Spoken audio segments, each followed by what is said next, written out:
Lah ini yang jadi masalah. Pertanyaan saya kadang-kadang sederhana saja. Bahagia enggak dengan agama sendiri?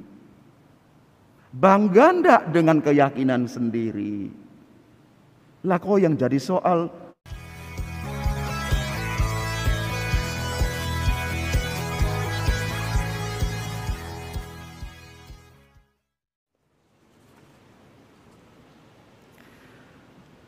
dalam konteks Yahudi, hari Sabat itu disakralkan. Kita hari Minggu, mereka sebelum hari Minggu. Ini aturan turun-temurun yang harus ditaati. Yesus datang bukan untuk meniadakan semua tata aturan yang sudah ada, termasuk hari Sabat. Tetapi justru Yesus datang untuk membersihkan atau meluruskan penghayatan semua tata aturan dari kepentingan-kepentingan orang-orang Farisi dan para ahli Taurat yang tidak menyelamatkan. Bahkan aturan-aturan yang ada itu dibuat sedemikian sehingga jiwa manusia itu dibelenggu. Aturan bukan membebaskan, tetapi justru sebaliknya. Kenapa? Ada muatan-muatan kepentingan-kepentingan tertentu. Inilah yang dikecam oleh Yesus, yang dikritik oleh Yesus untuk diluruskan. Bapak, Ibu, Saudara dan Saudari yang terkasih, kalau kita melihat dalam konteks kita secara mondial atau dunia, atau dalam konteks khusus kita di Indonesia, tahun-tahun belakangan ini kita sementara mabuk agama. Kita lagi euforia, mabuk sekali soal agama. Bahkan yang lebih parah lagi, sibuk mengurusi agama orang, bukan sibuk mengimani agamanya. Sibuk sekali, hebat sekali, urus lintas agama.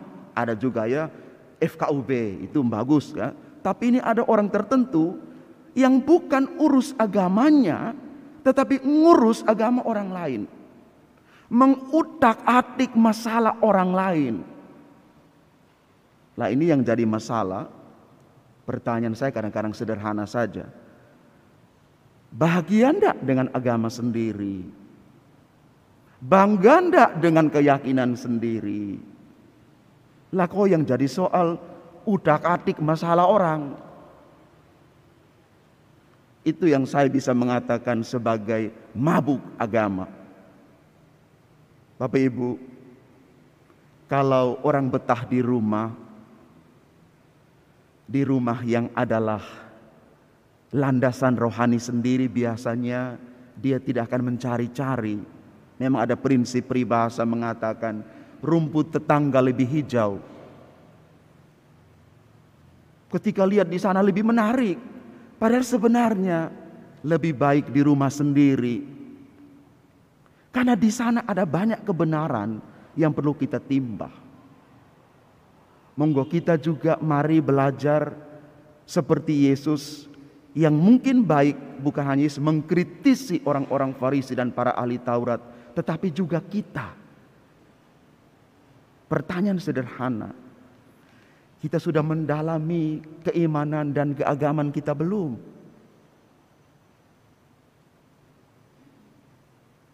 Monggo, mari kita lihat diri kita.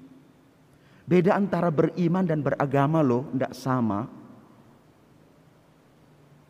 Beragama itu bisa ganti baju setiap saat, pindah sana, loncat sana, seperti kutu loncat, monggo silakan. Tapi beriman itu beda sekali. Saya kira Bapak Ibu Ya, hampir tidak ada orang muda di sini yang hadir.